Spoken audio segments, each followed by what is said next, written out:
A gente vai dar continuidade, né,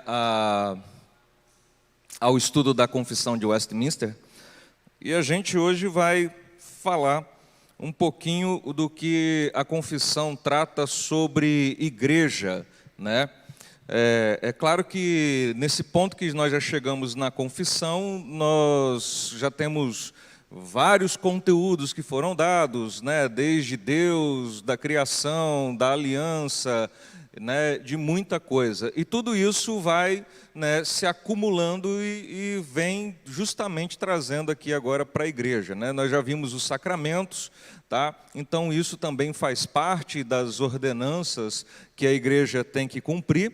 E hoje a gente vai falar de alguns aspectos da igreja, né, de alguns aspectos que foram relevantes para a confissão à época. Não é esgotar o tema, não é uma eclesiologia completa de esgotar esse tema, mas é importante a gente relembrar de alguns pontos. Amém?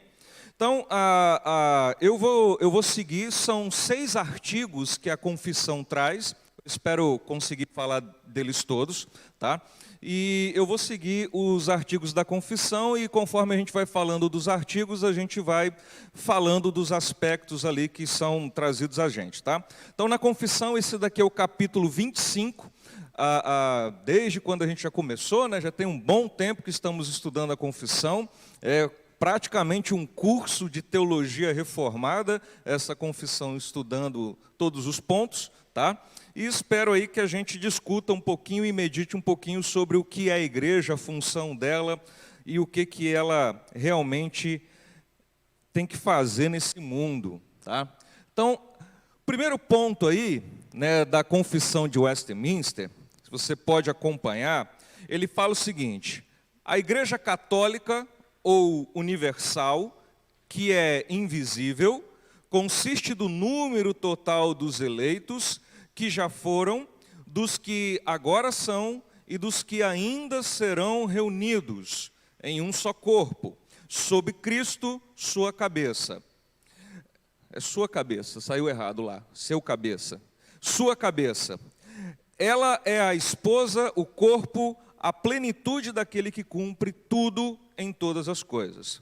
Então, a primeira coisa, né, que a gente tem que entender é o que é uma igreja? Se a gente fizer essa pergunta, você tem várias formas de responder o que é uma igreja. Tem várias maneiras de você enxergar o que é uma igreja. Você pode falar que a igreja é uma instituição humana. E realmente, né, constituída aqui como algo humano, nós temos várias denominações, nós temos várias pessoas em várias partes do mundo. Então, a gente pode entender que é dessa forma, tá? A gente pode entender que a igreja é um organismo, a gente pode entender que a igreja é algo de Deus para o mundo. Então, vejam que dependendo de como você enxerga, de onde você começa, você pode ter vários conceitos do que é uma igreja. E a confissão, na verdade, ela vai pegar alguns desses aspectos, né, de como a gente enxerga a igreja, e ela vai trazer aqui para a gente, tá? Primeira coisa é que essa palavrinha igreja, ela decorre, né, aqui para o nosso português, de uma palavra que você encontra no Novo Testamento, eclésia, que tem o sentido de chamar para fora, ou os chamados para fora. Tá? Não se sabe muito bem o que exatamente é o significado, tá? Mas são 2 expressões gregas, ek, que significa, né, para fora, e o kaleo, que é chamados, então chamados para fora. Tá? O que exatamente se quer dizer com esses chamados para fora é que é meio discutível na sua interpretação. Tá? Às vezes, chamados para fora, tem gente que entende que a igreja não pode ficar adstrita às 4 paredes. É uma igreja com uma missão para o mundo. E não está errado, né? A igreja tem uma missão para o mundo, que é o evangelismo, que é pregar o evangelho, ide a todas as criaturas e fazeis discípulos. Tá? Só que os chamados para fora, alguns vão entender que esse para fora é para fora do mundo. né? Num sentido de que a igreja é santa, ou no caso, né, da igreja real, que é composta por seres humanos, é algo que está em santificação. Ou seja, nós somos separados do mundo. A igreja do Senhor Jesus Cristo é algo que é separado do mundo. Ou seja, alguns vão entender que os chamados para fora é para fora do mundo, né? Não, apesar de estarmos vivendo realmente nesse mundo, a Bíblia fala que nós somos peregrinos. Essa não é a nossa casa, esse não é o nosso reino, né? Então, chamados para fora é porque nós somos de outro reino. Nós fomos transportados das trevas para a luz, tá? Então, alguns vão ver que a igreja, essa eclésia, ela então leva essa questão de que nós fomos retirados do mundo. E não está errado também, tá? São visões, né, diferentes para se falar do que se entende como igreja, tá? Agora, voltando lá para a confissão, então vamos agora por partes. A primeira coisinha ali naquele capítulo, né, naquele artigo, primeiro, ele fala aí que a igreja é católica ou universal. E aí a gente já tem que falar. A gente tem, né, no Brasil, duas denominações, né, popularmente conhecidas. Uma é a igreja católica e a gente tem no Brasil uma e outra igreja chamada universal. Não são, obviamente, dessas denominações que se está dizendo aí a confissão de Westminster, tá? Católica ou universal, porque é sinônimo, né?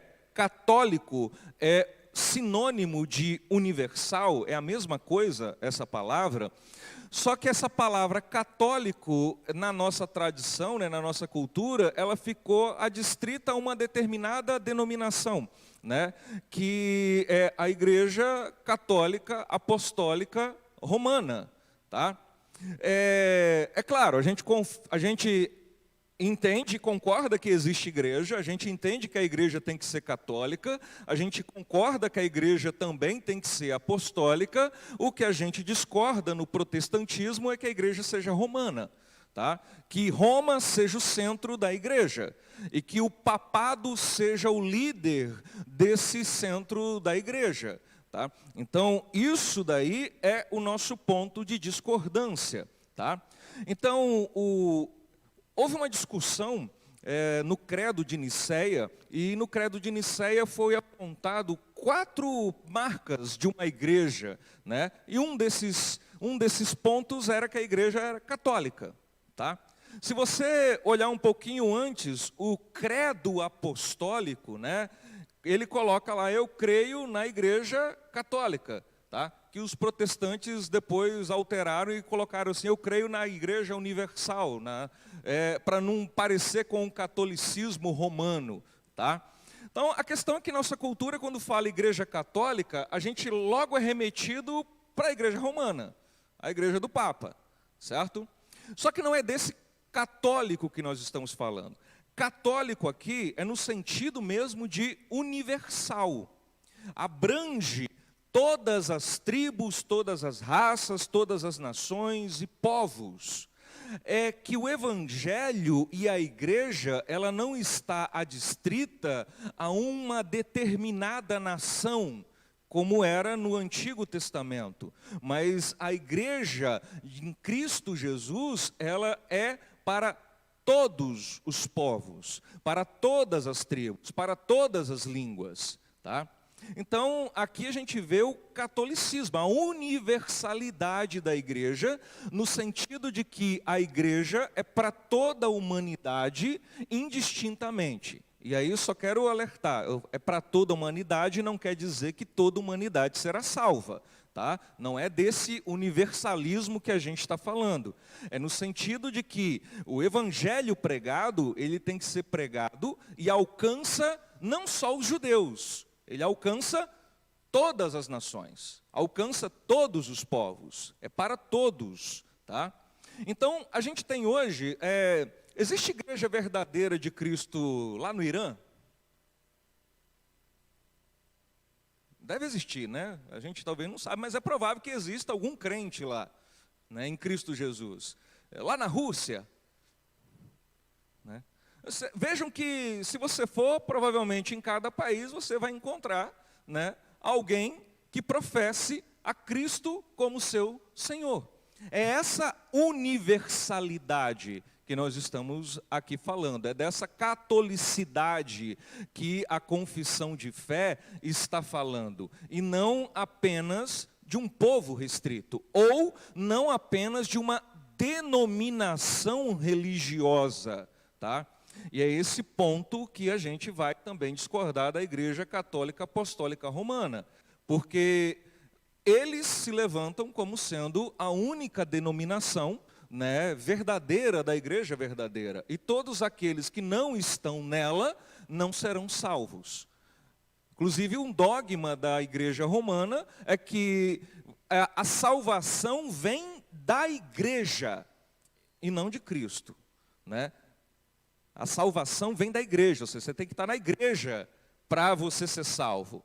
Esse é um ponto da qual o protestantismo discorda, a confissão de Westminster discorda, e a gente precisa entender isso um pouco melhor. Eu tenho que concordar com o seguinte: se você não estiver na igreja, não há ordinariamente como ser salvo. Mas não é na igreja católica, é na igreja de Cristo, tá? Aí a gente vai explicar isso um pouco melhor. Então, Igreja Católica Universal, de acordo aí com o Sproul, né, não se refere a uma instituição específica.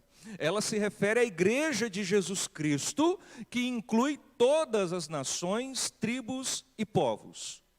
Para todos. Essa é a questão de universalidade. Não é uma determinada denominação, não é a Igreja Presbiteriana do Brasil, não é a Igreja Universal, né, do Bispo Edir Macedo, não é nenhuma dessas denominações, mas é para todos os povos, línguas, nações. Tanto que quando o Pedro foi, né, fazer o primeiro sermão, ele lembra de uma profecia em Joel, né, que nos últimos dias o Espírito Santo seria derramado apenas para os judeus? Não, seria derramado para quem? Seria derramado para todas as línguas, né, para mulher, para homem, para pobre, para rico, para todas as classes sociais, para todos os sexos, ou seja, para todos, tá? Então, a Igreja de Cristo, quando a pessoa se converte, né, e é unida misticamente em Cristo Jesus, ela faz parte desse corpo da igreja. Amém? Então, esse católico universal que a gente vê aí na confissão, obviamente não é a Igreja Romana. Na verdade, isso daqui é para fazer o contraponto com a Igreja Romana. É para falar assim, olha, a Igreja Romana se perdeu no meio do caminho. Tá? Eles não têm mais a sequência. E aí, seguindo ali, ele fala que a Igreja Católica ou Universal, que é o quê? Invisível. Tá? Ela é invisível. A gente vai ver que existe uma divisão aqui, né, uma classificação da igreja invisível e da igreja visível. Tá? O que é essa igreja invisível? A própria confissão ali, ela dá um conceito. Ela fala o que é? Consiste no número total dos eleitos, dos que já foram, dos que são e dos que ainda serão. Tá? É invisível por quê? Por exemplo, você consegue ver, né, Paulo da Bíblia? Você consegue ver ele? Não. Você consegue ver aqueles que nascerão ainda e ainda se converterão a Cristo no futuro? Não. Tá? É invisível primeiro nesse aspecto. Porque essa igreja invisível, ela abarca, ela abrange toda a história, todo o tempo da igreja. Tá? Do início da igreja até o seu final, até o dia que Jesus voltará para recolher os seus. Tá? E aí sim, nós veremos na glória a igreja que, por enquanto, é invisível. Né? Um dia nós veremos essa igreja. Um dia nós saberemos quem são esses da igreja invisível. Mas, por enquanto, ela é para nós invisível. Por quê? Muitos já se foram, tá? Muitos ainda nem nasceram, e os que estão aqui, você tem condições de saber quais são? Você consegue olhar para o seu irmão e ter certeza que ele é dessa igreja invisível ou não? Tá? Só olhando para o exterior dele, é difícil, né? É difícil. A gente pode ter alguns sinais, mas o nosso coração nos engana muito bem. Então é difícil a gente saber, mesmo os que são agora, a gente ter uma noção exata daqueles que compõem, né, essa igreja invisível. Até porque o próprio Jesus falou que dentro da própria igreja existe trigo e existe o joio, que vai ser separado. Tá? O joio é um raminho muito parecido com o trigo, difícil de identificar. Tá? A única diferença é que ele não produz fruto, ele não tem grão. Né? A hora que você pega o trigo e o joio, joga na peneira, o vento leva o joio tudo embora. O trigo que é pesadinho, que tem o grão, ele volta para a peneira. É isso que Jesus vai fazer com a sua igreja um dia. Ele vai peneirar a igreja. Vai jogar o povo para cima, dar aquela soprada, a casca do joio vai embora, tá? E o grão cai na peneira. Então, só que a gente não tem condições, né, 100% para dizer quem é o joio hoje em dia na igreja. Então essa igreja é invisível nesse aspecto. Agora, uma coisa que talvez não é o mais correto de você pensar, de que essa igreja invisível, ela seja eminentemente espiritual. Tá? É claro que ela é espiritual, mas ela não é eminentemente espiritual. Por quê? Nós temos a igreja invisível aqui hoje? Temos. Como eu falei, a gente não consegue identificar com 100% de certeza quem são. Mas a igreja invisível está aqui hoje. Tá? Ela está nesse mundo. E ela permanecerá nesse mundo. Até que Cristo venha e restaure toda a criação. Certo? Mas ela não é somente espiritual. Porque senão a gente faz uma separação muito ruim, né? Que a igreja invisível é apenas espiritual e a igreja visível é a real, né? Não, a igreja invisível ela também é real, ela está aqui nesse momento, tá? Mesmo que a gente não consiga identificar com certeza os que são dela, mas ela também é real. O teólogo Malcolm Horton, ele prefere, numa divisão entre igreja visível e invisível, ele prefere falar naquele contexto escatológico de finais dos tempos, né, o já e o ainda não. Essa igreja invisível, ela já é o que nós vemos hoje, mas ainda não estamos, né, certos do que ela será. Tá? Somente na glorificação, na volta de Jesus, é que tudo isso vai ficar claro para a gente. O invisível vai se tornar visível quando Cristo voltar. Né? A gente vai ver, ele vai separar os bodes das ovelhas, o joio do trigo, aí a gente vai conseguir identificar essa situação. Tá? Então esse invisível, ele tem esse aspecto. Tá? Consiste no número total de eleitos. Tá? Então, vejam que ela fala da católica, é universal, mas não é uma universalidade da salvação, certo? Não é que todos serão salvos. Aqui a confissão de fé, ela fala, a igreja católica universal é de todas as tribos, é de todas as nações, de todos os povos, mas existe um número total de eleitos. Existe um número de eleitos que Deus sabe qual é, que Ele planejou, que Ele predestinou, e essa é a igreja invisível, tá? Que começou desde o Éden até o final dos tempos. Essa é a igreja invisível. Tá? Então, existe um número total de eleitos, mas a gente consegue enumerar? Não. Por quê? Porque esse número total envolve aqueles que estão no passado, né? Aqueles que Deus elegeu desde o início da fundação do nosso passado, existe aqueles que estão aqui hoje, no presente, e existe aqueles que virão, né? Se Jesus não voltar daqui a pouco, existe aqueles ainda do futuro, tá? Que serão reunidos em um só corpo, sob Cristo, seu cabeça, certo? Então essa igreja invisível, ela é determinada por um número já de pessoas que são eleitas, tá, por Deus desde o início da sua criação. Né? O livro de Efésios fala que ele nos predestinou antes da fundação do mundo. Ele já sabia, ele já determinou, ele já predestinou esse número de eleitos. Ele que nos salva. Tá? Então, isso daqui, esse número total de eleitos, a gente vê que o critério para definir a igreja, né, na confissão de Westminster, ela foi pela eleição. Ela foi pela eleição. Tá? Então, o que é a igreja? É a reunião dos eleitos. O que é essa igreja invisível?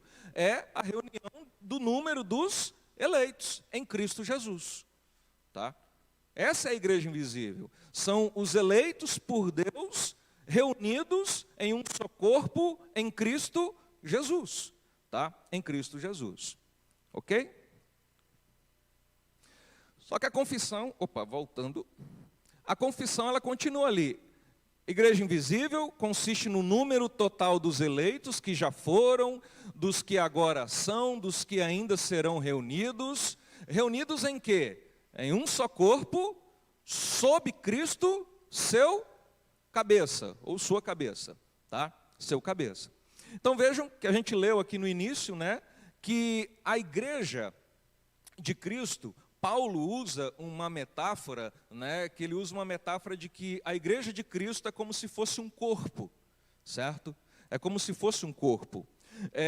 Cristo é o cabeça, porque o cabeça é aquele que comanda, é aquele que dá ordens, é aquele que está sobre todas as coisas. E todos os membros desse corpo estão sujeitos ao cabeça, tá?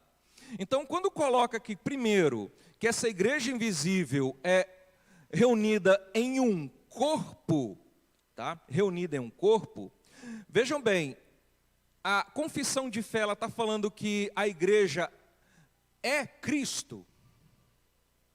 É o Cristo? A igreja é o Cristo? Sim ou não? Quando fala aí, a igreja é o corpo, não é? Então quer dizer que nós somos o Cristo? Não, tá? Tomem cuidado. A igreja romana, ela tem essa aplicação. A igreja é o corpo, tá? Jesus é o cabeça, ele derrama um pouquinho de graça mais sobre o Papa e Maria, tá? Depois sobre os santos, depois sobre o colégio eclesiástico, que são aqueles, os bispos, padres, e depois o povo.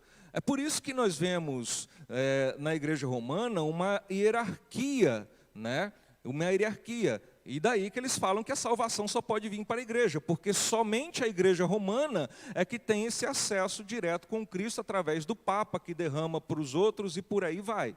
Uma escala, né, de graça derramada.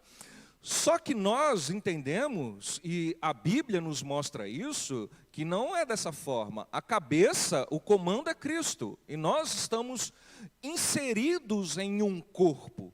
Nós não somos o Cristo, nós estamos em Cristo Jesus, tá? Então, esse corpo é um corpo do qual nós fazemos partes, mas em Cristo Jesus, e não o Cristo, tá? Porque nós não somos, é como se a gente estivesse pensando assim, né? Jesus é literalmente a cabeça e nós formamos o resto do corpo do Cristo, tá? E por isso que alguns vão dizer que a igreja é o próprio Cristo. Não é o próprio Cristo, tá? A igreja é uma metáfora aqui de uma reunião de eleitos que está em Cristo, certo? E como a gente leu aqui, né, no início, né, como Paulo escreveu para a igreja de Coríntios, esse corpo, ele é dividido em várias funções, tá? Como Paulo escreveu, né? Tem gente que é o dedo, tem gente que é o olho, tem uns que são os ouvidos, não dá para ser todo mundo a mesma coisa, senão fica um corpo esquisito, tá? Então, a gente precisa, dentro dessa membresia de corpo, exercer cada um a sua função, aquilo que Jesus nos chamou para exercer. Cada um tem o seu dom no final das contas, tá? E daí a ideia de corpo. nós funcionamos basicamente como um organismo, né? Uns sabem dar aula, ou o pastor sabe pregar, outros sabem ajudar os irmãos, um sabe evangelizar, o outro sabe limpar, e por aí vai. Ninguém é mais importante do que o outro. Cada um tem a sua função dentro desse corpo, tá? Que precisa ser exercida, é o seu chamado, é o seu dom, né? Que a gente precisa exercer. Então, esse corpo, né, nos lembra uma questão que é uma unidade. A igreja de Cristo invisível, ela é una, tá? Ela é uma unidade. Mas como é unidade se nós temos milhares de denominações e religiões espalhadas nesse mundo? Né? Não é desse aspecto que a gente está falando. Eu não estou falando de um aspecto denominacional, certo? A gente está falando de um aspecto de uma igreja invisível composta pelo número dos eleitos. Ou seja, a gente não sabe em qual instituição denominacional esses eleitos estão. Né? A gente presume que estão em algumas denominações, sim, certo? Mas isso a gente não tem certeza. Então, esse corpo aqui é o corpo formado pelos eleitos.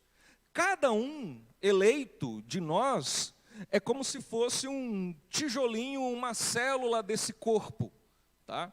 Eu sozinho não sou a igreja. Eu, dentro do corpo em Cristo, é que eu estou na igreja, tá? Eu sozinho, eu sou apenas uma partezinha da igreja. Apenas um dedinho, um ouvido, um pé, um dedinho do pé, tá? Aquela unhazinha, tá? Então, cada um de nós é apenas uma partezinha dessa igreja. Eu sozinho, eu não sou a igreja, tá? Então, isso daí nos reflete para hoje. Já ouviram falar do movimento dos desigrejados? É o pessoal que não quer mais vir e ter comunhão na igreja. Eles acham que eles podem ter a igreja e ser a igreja de Cristo sozinhos lá na casa deles, tá? Fechado no quarto, assistindo pregação pela internet e não tendo comunhão com os outros santos dentro da igreja. Isso, né, como Calvino falou, é um erro grosseiro da pessoa, é um pecado crasso que a pessoa comete, entender que ela não está inserida dentro desse corpo, que ela pode ser a igreja sozinha. Não é correto isso, tá? A Bíblia, por várias vezes, ela nos exorta a estar em comunhão com os santos. Sabe por quê? Porque cada um de nós, exercendo o seu dom, isso edifica a igreja para ser mais perto daquilo que é a estatura de Cristo. Não é? Lembra, a nossa igreja aqui é perfeita, acabada e totalmente santa? Não. Tá? Quando é que isso vai acontecer? Só quando Cristo resgatar a igreja invisível.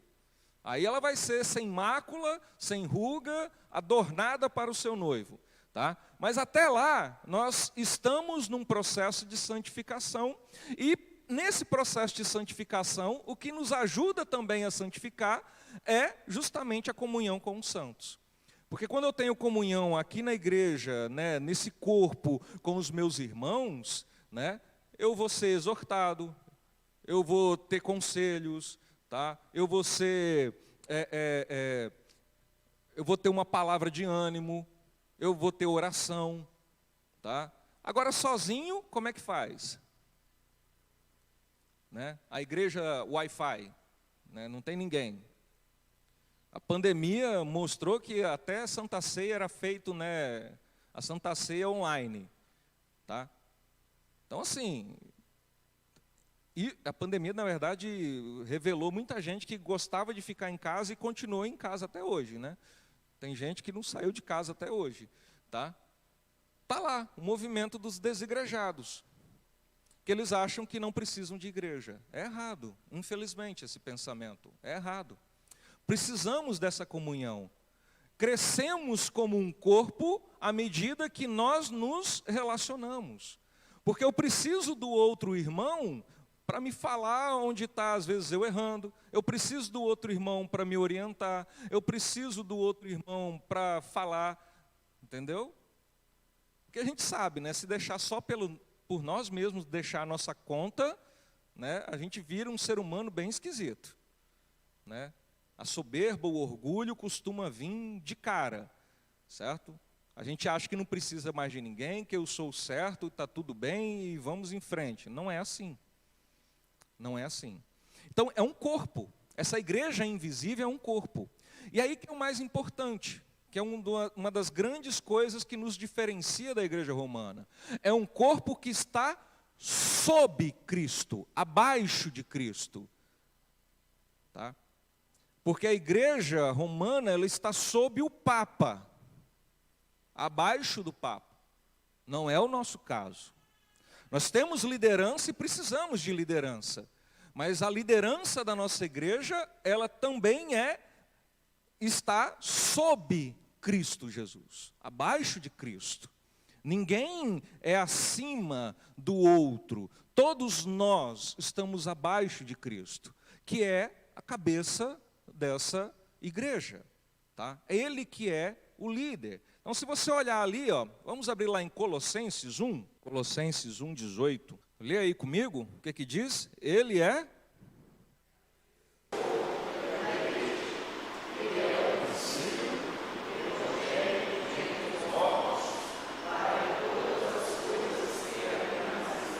Ele é o cabeça do corpo. Né? Que corpo é esse? Da igreja. Tá? Então, ele, se você voltar um versículo antes, aí o 17, ele é antes de todas as coisas. Nele tudo subsiste. Jesus é o nosso cabeça. Cristo é a cabeça. Tá? E se a gente não está sob Cristo, em obediência a Cristo, né, a gente está, de alguma maneira, deixando o corpo doente.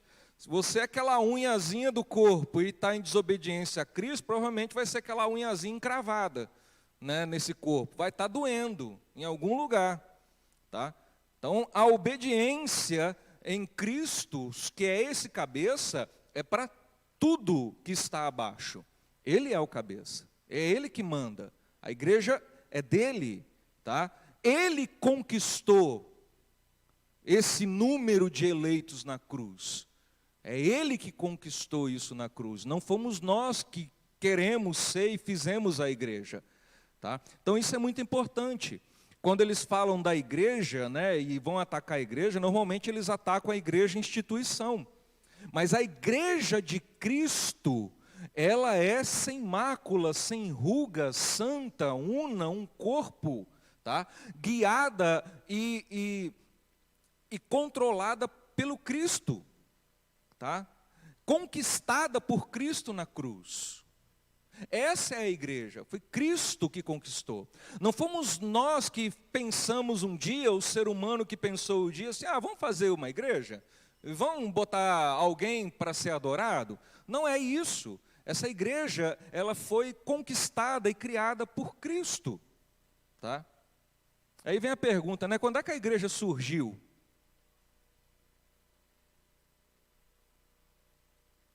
Quando é que ela surgiu? Quando é que começou a igreja de Cristo? Oi? Em Atos. Mas, deixa eu complicar um pouco, mas lá em Efésios não fala que, Paulo não fala que ele nos predestinou antes da fundação do mundo?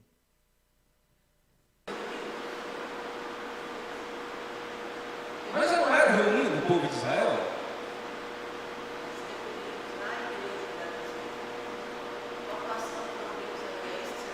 Não, como igreja de Cristo invisível.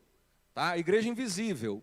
Tá? Eu acho que a minha pergunta foi incompleta, mas a igreja invisível, ela começou onde? A gente está falando assim, na verdade lá no Éden, né? Lá no Éden. A igreja de Cristo, ela começou no Éden.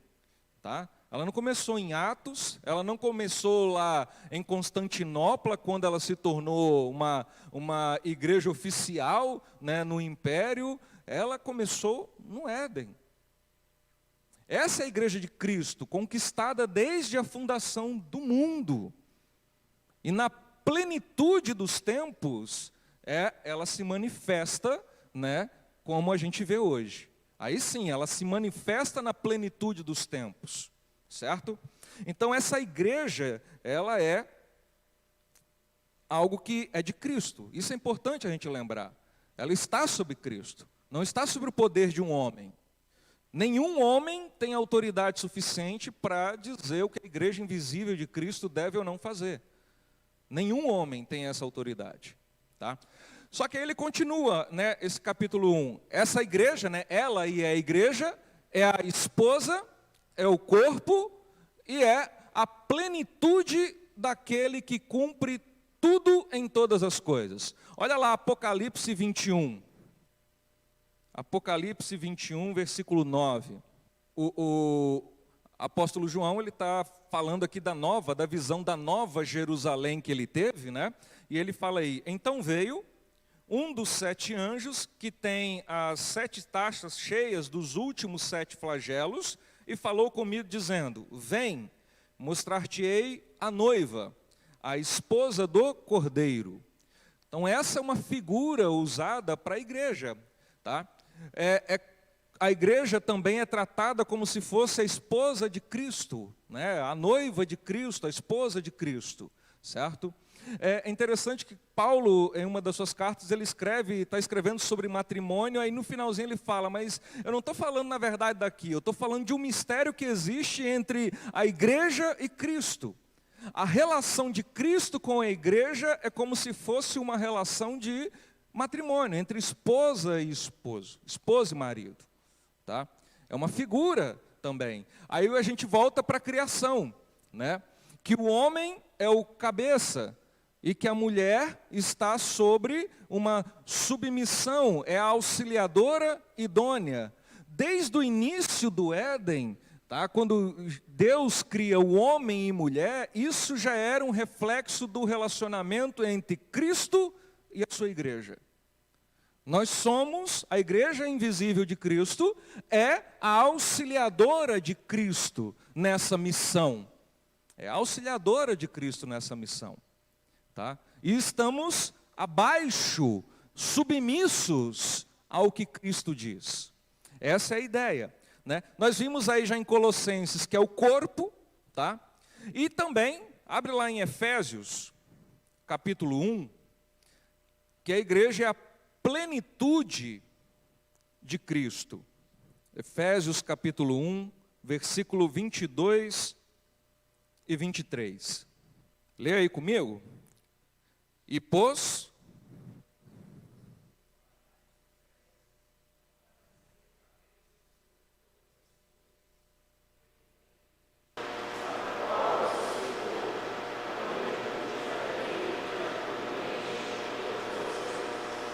olha só, esse texto está falando da autoridade de Cristo, né? Ele pôs todas as coisas debaixo dos seus pés, Jesus conquistou tudo isso, tá? Para ser o cabeça sobre todas as coisas. E o deu à igreja, tá? Que é o seu corpo. E aí olha só a figura que Paulo usa para a igreja, a plenitude daquele que é tudo em todas as coisas. A igreja é a plenitude de Cristo, tá? Na plenitude dos tempos veio Cristo, né, e nos resgatou. E a igreja que surge como a plenitude de Cristo. Isso é a igreja invisível, tá? Essa plenitude, o corpo, a esposa, é aquela igreja invisível composta por todos os eleitos em todas as épocas, de todas as tribos, raças, nações e línguas. Tá? Então essa é a igreja invisível. Vamos dizer assim, é a igreja que o mundo acha que é como a gente deveria ser, né? Vocês já perceberam que quando um crente erra, eles não colocam no jornal o nome da pessoa. Eles colocam, um evangélico fez isso, né? Por que o mundo faz isso? Porque o mundo acha, eu penso assim, né, que o mundo acha que a gente deveria ser essa perfeição que é a igreja invisível. Só que a gente não é. Tá? A gente vai ver que a própria confissão, ela mostra desse jeito. A igreja visível, nós aqui hoje, a gente não é essa perfeição, tá?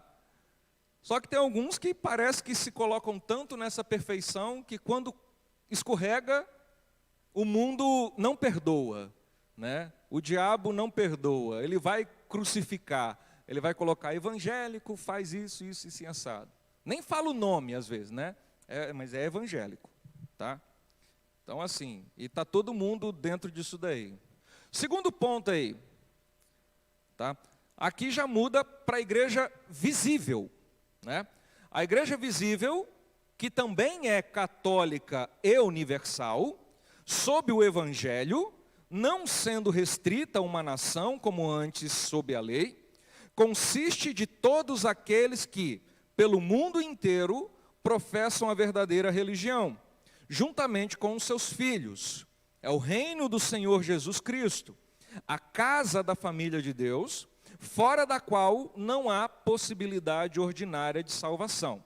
Vamos por partes aqui, que é muita informação nesse tópico, tá? Primeiro, o que é uma igreja visível, tá? Então, novamente, aí pegando o conceito do Sproul, tá? Por contraste, a igreja visível é o conjunto de todos aqueles que afirmam estar num estado de graça e que se identificam com a igreja. Vejam bem, igreja visível é a igreja que está aqui presente, tá? Essa é a igreja visível, é a igreja desse tempo presente, tá? Os que já morreram não fazem parte dela mais, e os que não nasceram não fazem parte dela ainda, tá? Então é a igreja do presente. Vejam que a igreja invisível, ela abrange todas as eras. A igreja visível não, é essa do presente, tá? E o que torna a gente como igreja visível? É aquele conjunto de pessoas que se dizem participantes da mesma graça, tá? Que se dizem participantes da mesma fé, do mesmo Cristo, certo? Só que aí é que tem a questão, né? Todos que estão na igreja visível, efetivamente, também estão na igreja invisível? Não, tá? Não, e Jesus deixou isso bem claro. Nem todo mundo que diz Senhor, Senhor, entrará no reino dos céus. Naquele dia muitos dirão, eu não profetizei no seu nome, eu não fiz milagre em seu nome. Aí Jesus vai virar para eles, eu nunca vos conheci, apartai-vos de mim. Ou seja, esse pessoal estava fora da igreja visível? Não, eles estavam na igreja visível. Só que eles não pertenciam a Cristo, tá? Então, uma coisa é certa, né? Nem todos que estão na igreja visível estão também na invisível, tá? Nem todo mundo que só frequenta a igreja, mas não conhece a Cristo, participa desse corpo de Cristo. Então, a participação no corpo de Cristo, como igreja invisível, tá? Depende de Cristo ter nos salvado. Depende de Deus ter nos elegido como um dos seus, tá? Então, isso daí é obra de Deus. Mas só que a igreja, ela tem que ser aberta, não é? A gente pode expulsar ou dizer para uma pessoa não entrar aqui na terceira igreja presbiteriana do Brasil, de Colatina, né, só porque ela professa uma determinada ideia política? Fala assim, você, né, essa ideia política não pode aqui não, vai embora. A gente pode fazer isso com as pessoas? A gente pode expulsar ou não deixar entrar uma pessoa aqui na igreja só porque ela é homossexual? A gente tem esse direito? Não. A igreja aqui, a porta da igreja, ela está aberta e tem que estar aberta, tá? Ela tem que estar aberta a todos. Mas não quer dizer que todos que vêm e frequentam fazem parte do corpo de Cristo, tá? Então, essa é a primeira coisa. A igreja a igreja visível é essa reunião nossa aqui.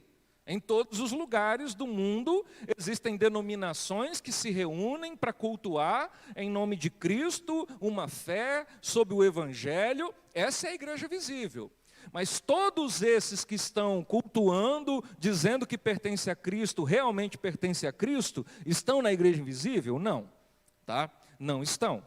E o que orienta aqui a igreja visível, né? O que orienta... deixa eu só mostrar ali os textos, esqueci. Olha só como isso é interessante. Abram lá em 1 Coríntios. 1 Coríntios, capítulo 1. Antes da gente ler aí o versículo, né, que é o versículo 2, só me lembra o seguinte: a igreja de Coríntios era perfeita, né?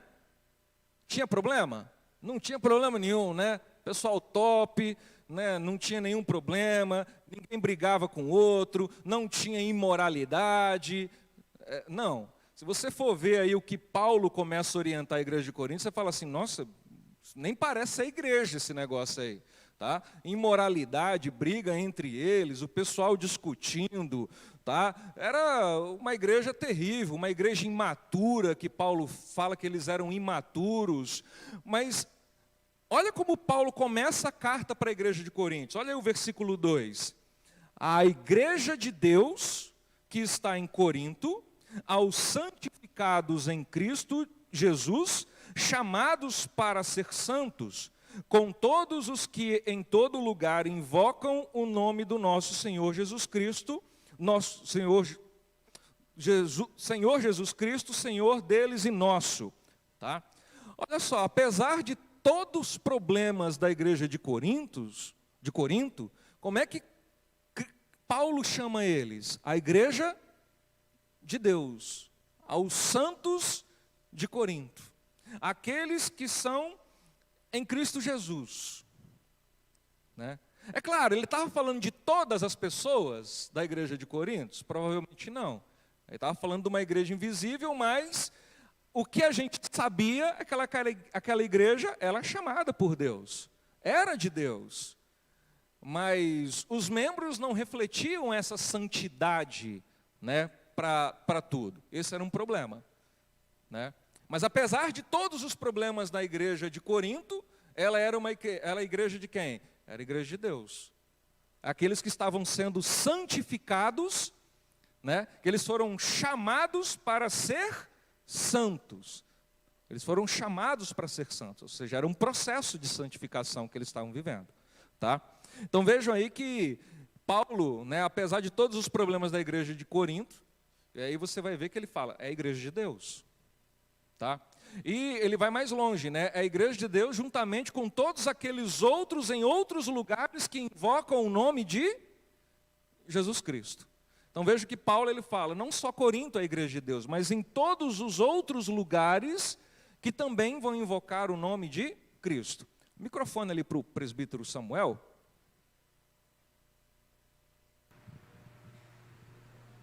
Fabiano,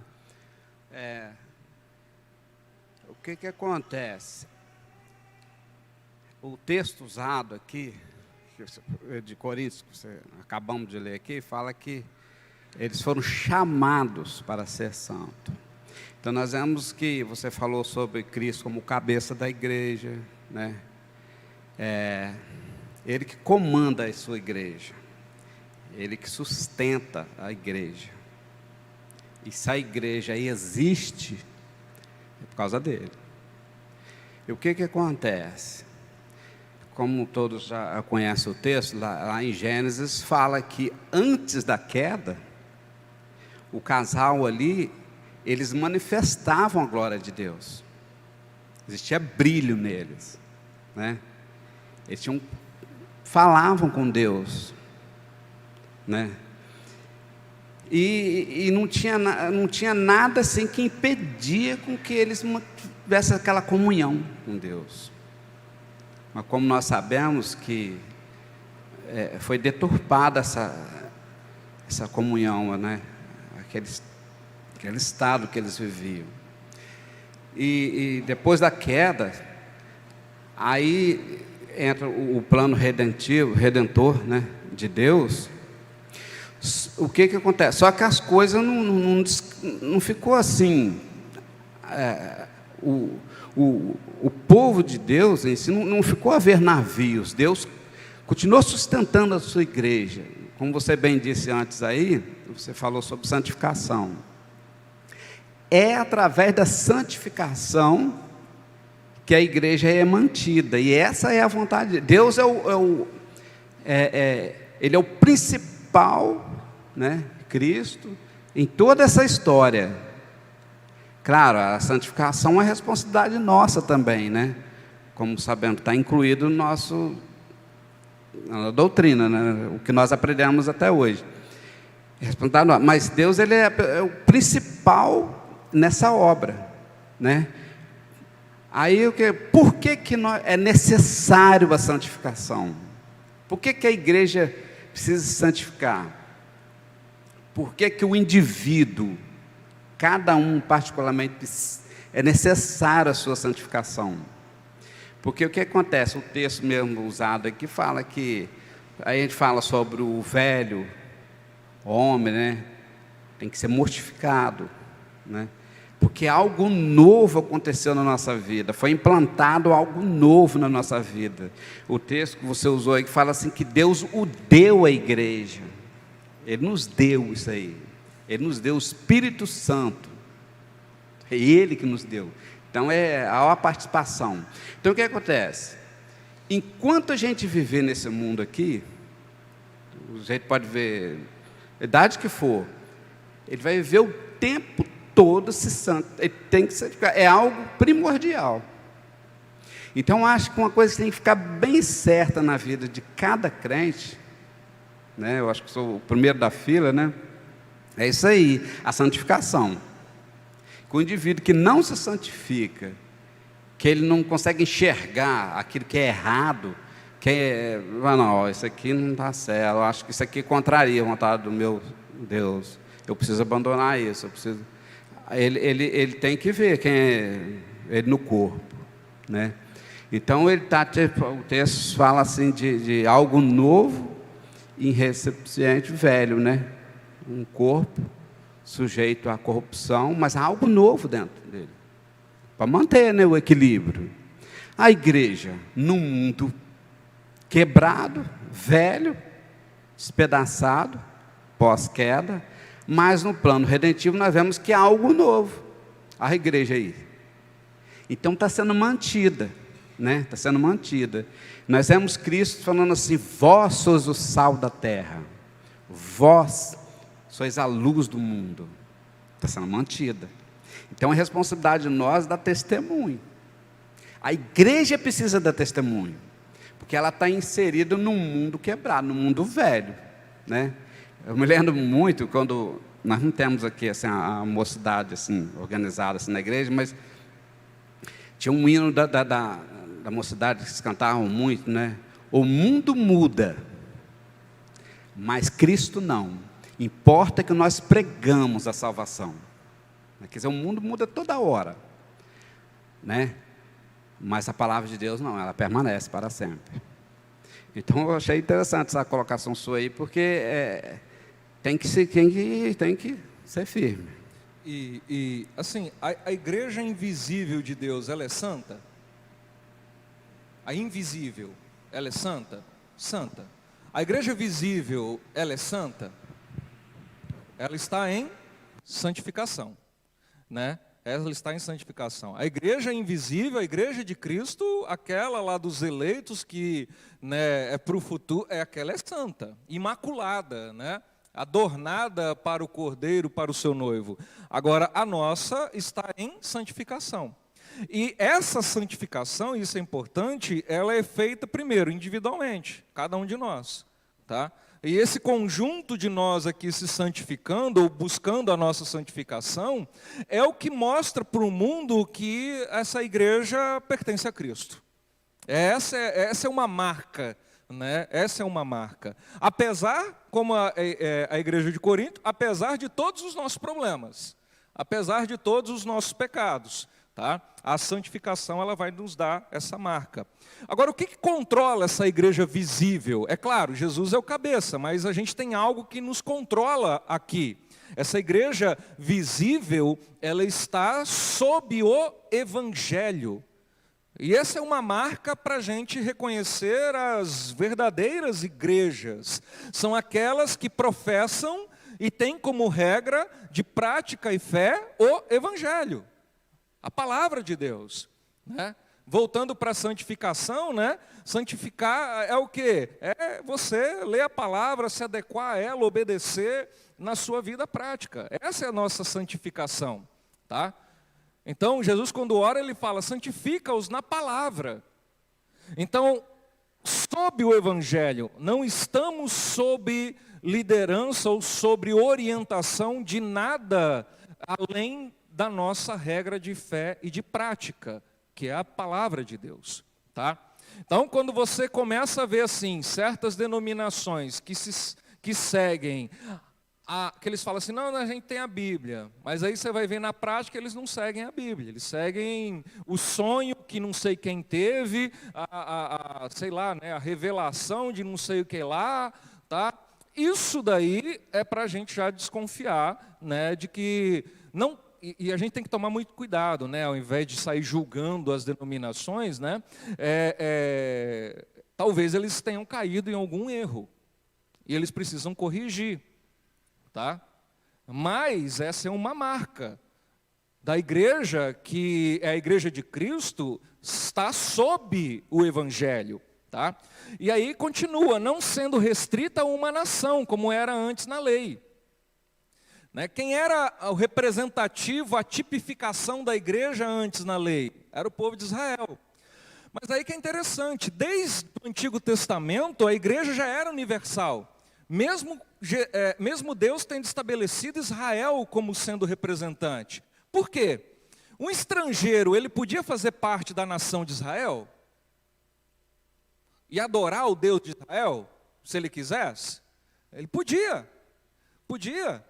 Entendeu? Deus deu uma ordem para Israel falando assim, olha, se o estrangeiro quiser fazer parte da nação de vocês e adorar esse Deus, o que ele vai ter que fazer? Fazer a circuncisão e obedecer à lei de Moisés.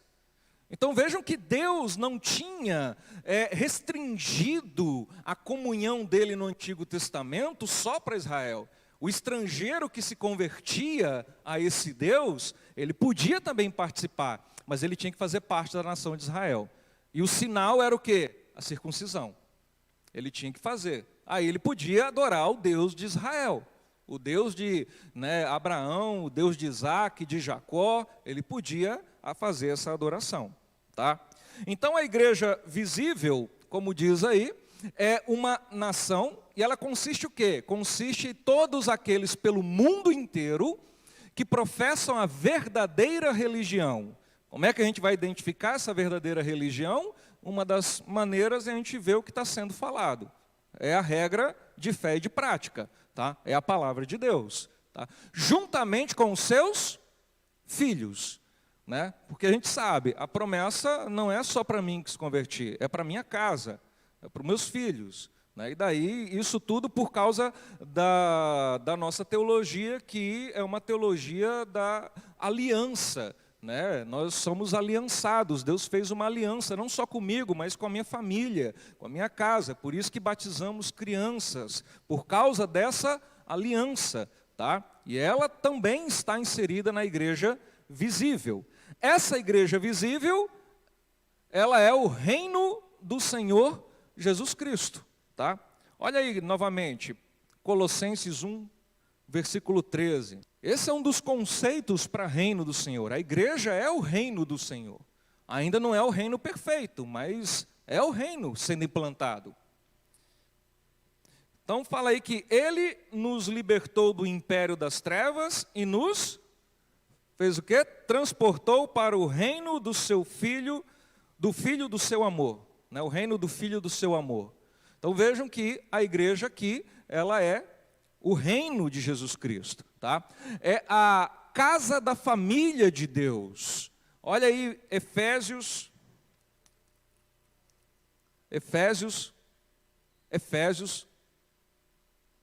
capítulo 2.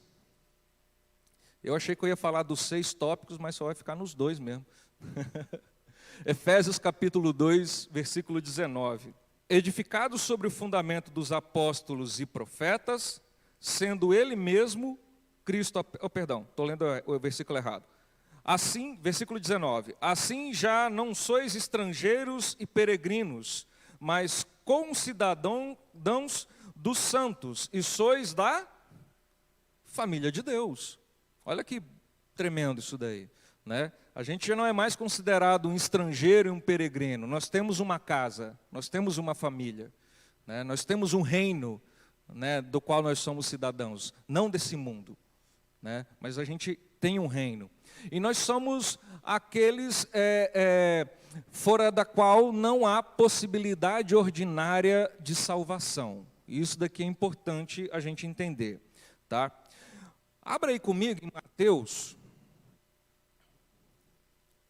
porque a gente precisa separar isso daqui da teologia católica romana. Mateus capítulo 10, lá no versículo 32 e 33. Jesus falou aqui o seguinte, falou assim: portanto, todo aquele que me confessar diante dos homens, também eu o confessarei diante do meu Pai que está nos céus. Mas aquele que me negar diante dos homens, também eu o negarei diante do meu Pai que está nos céus. Vejam que aqui Cristo está falando que nós precisamos ter uma atitude pública de dizermos que nós somos de Cristo, né? Normalmente nós fazemos isso aqui na nossa igreja na profissão de fé, que inclusive fazemos um voto diante de Deus, tá? Nós temos uma confissão pública para a igreja de que nós fazemos parte de Cristo, tá? E isso daqui é necessário, porque se isso não é feito, né, o que acontece? Jesus vai dizer, olha, aquele que não faz isso, que me nega, né, diante dos homens, eu também o negarei, tá? A questão aqui é o seguinte: a pessoa pode ser salva fora da igreja? Da igreja visível? Da igreja visível? Ela pode ser salva fora da igreja visível e nunca pertencer a uma igreja visível? Né? É por isso que tem aquela palavrinha grifada lá, ordinariamente, ou seja, de maneira normal, comum, não. Tá? A regra não é essa. A regra é que a pessoa que é salva, ela é salva e está numa igreja visível. Ela é salva e está numa igreja visível. Ordinariamente, a salvação dela está ligada também a esse processo. Não estou dizendo que está na igreja salva, não é isso, tá? Eu estou dizendo que a expressão dessa salvação é que ela esteja na igreja visível. É algo que expressa essa salvação. Mas a gente pode ter pessoas que nunca entraram na igreja visível e mesmo assim ser salvas, né? Só que é algo incomum. É algo extraordinário. Exemplo, ladrão que estava do lado de Jesus Cristo e foi salvo. Você acha que ele algum dia foi a algum culto de oração com Pedro? Né? A gente não sabe. O que a gente sabe é que ele reconheceu a Cristo naquele momento, se converteu e Cristo salvou ele naquele momento. Existem lugares no mundo em que você não pode fazer igreja visível. Talvez você se converteu de alguma maneira, a Bíblia chegou até você, escondida, contrabandeada, você se converteu e lá na sua casa, escondido, você reconhece a Cristo, né?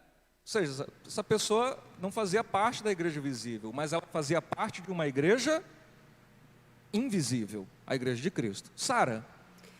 Só acrescentando, tem aquele texto de Mateus 18 que, se eu não me engano, está tratando da disciplina, né? E ele fala, tudo que ligares na terra será ligado no céu e o que desligares na terra será desligado no céu.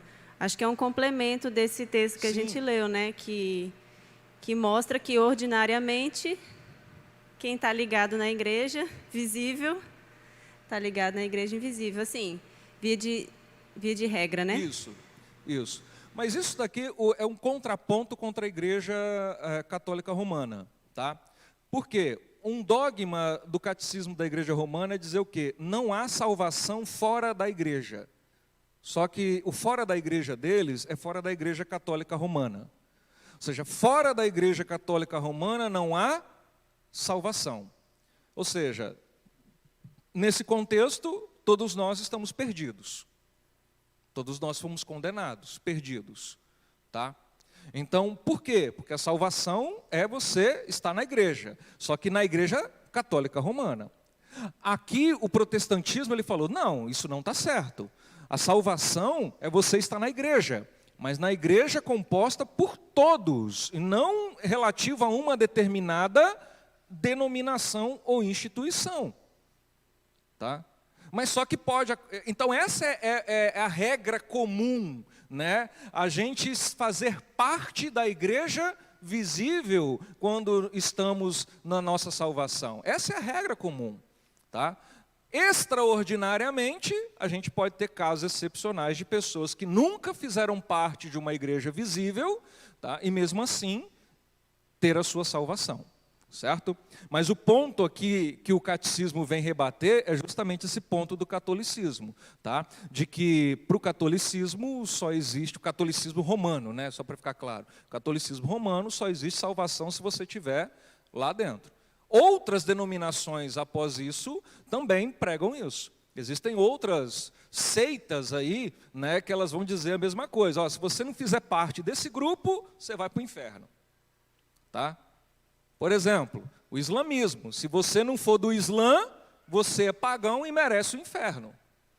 A salvação só está dentro do islamismo. O protestantismo, ele não vem pregar isso. O protestantismo, ele vem pregar outra coisa. Ele fala, olha, precisa de uma reunião, precisa de comunhão com os santos, e a sua salvação vem por aí. Dessa reunião, desse trocar de ideia, desse falar, de se reunir. A salvação vem por ouvir a palavra de Deus, né? A nossa fé aumenta por ouvir a palavra de Deus. Tá? Como é que as pessoas vão ser salvas se não tem ninguém para pregar? Lembra do chamado, né? Como é que as pessoas vão ouvir sobre a palavra, sobre Deus, se não tem ninguém para falar? Então é disso que nós precisamos. E essa, novamente, é uma missão da igreja. Né, pregar o evangelho a todas as criaturas. Tá? Para quê? Para que elas sejam inseridas nesse corpo visível. Amém? Tinha um monte de coisa para dizer, mas a gente vai parar por aqui. Tá? Alguma outra colocação, pergunta? Amém? Vamos orar então? Se coloque de pé, por favor, para a gente orar e encerrar. Mais alguma coisa, Angélica? Algum recado? Senhor, muito obrigado, Pai, por esse dia em que aprendemos que fazemos parte de um corpo do qual o Senhor é cabeça, Senhor. Muito obrigado que nós não estamos sobre a liderança de nenhum ser humano falho, não estamos sobre a liderança de nenhuma fantasia, de nenhuma história fantasiosa, ó Pai, da qual nós nos frustraremos no futuro. Pelo contrário, estamos sob o controle daquele que é o cabeça, daquele que é fiel, daquele que prometeu a nossa salvação, daquele que voltará para nos resgatar, santos, glorificados, imaculados, e do qual faremos parte eternamente do seu reino, ó Pai. Nós te agradecemos, Senhor, por essa dádiva, por essa graça, por esse presente de fazer parte dessa igreja, pela comunhão, ó Pai, com os nossos irmãos, que é tão importante para a nossa vida, para que nós possamos crescer, nos edificar em unidade como igreja, pelo Teu Santo Espírito Santo, pelo Teu Santo Espírito, ó Pai.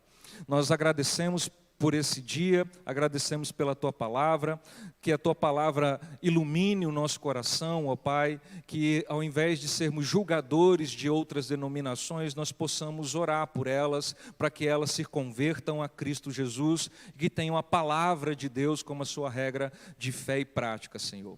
Nos ajude a caminhar sempre sobre a Tua Palavra e sobre Cristo que é o cabeça.